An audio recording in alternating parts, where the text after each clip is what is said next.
Devant le Normandie, au Havre, c'est un ancien cinéma-théâtre construit en 1934 et abandonné depuis 1991. Depuis 2 ans, j'ai commencé à le rénover pour pouvoir le réouvrir en salle de spectacle. Allez.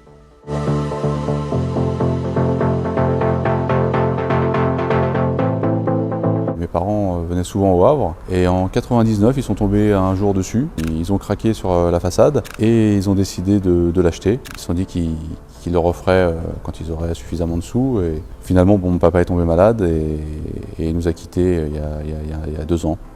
C'est là que j'ai décidé de lancer la rénovation. Et je me suis dit que ça serait un bel hommage aussi et une bonne thérapie pour moi de finir ce que mon père n'avait pas pu terminer. Pour lui, c'était un morceau d'histoire, un morceau de patrimoine. Et, il était fier de pouvoir en faire l'acquisition et de pouvoir un jour travailler là-dedans, à le rénover. Et c'est vrai que je me suis rendu compte au fur et à mesure de l'avancée des travaux, de l'importance que ça avait pour le Havre, en tout cas pour le quartier.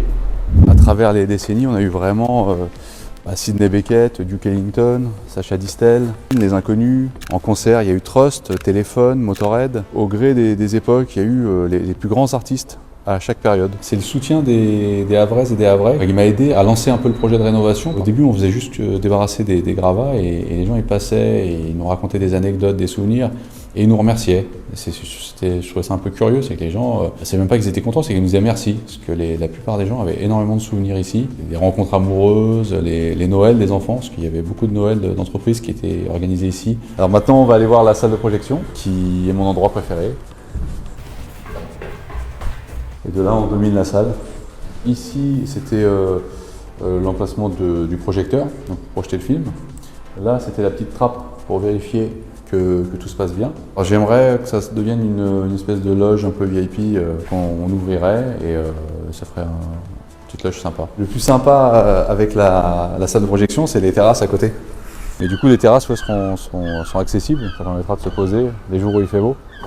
C'est pas tous les jours ici. Mais...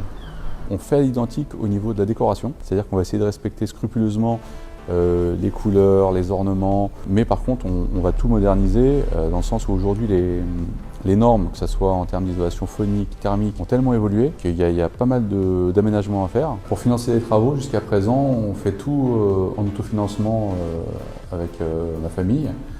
C'est-à-dire que je fais mes chantiers à droite à gauche et je réinjecte l'argent dans Normandie. C'est ce qui fait que ça avance assez doucement. Pour essayer de donner un petit coup de boost à la rénovation, on va lancer une campagne de financement participatif le 1er février. Alors j'espère pouvoir ouvrir en septembre 2024. Ça tombera pile poil avec les 90 ans de l'ouverture du Normandie. Et ce serait assez poétique de pouvoir, après toutes ces péripéties, après plus de 30 ans à l'abandon, réouvrir comme ça pour une date anniversaire.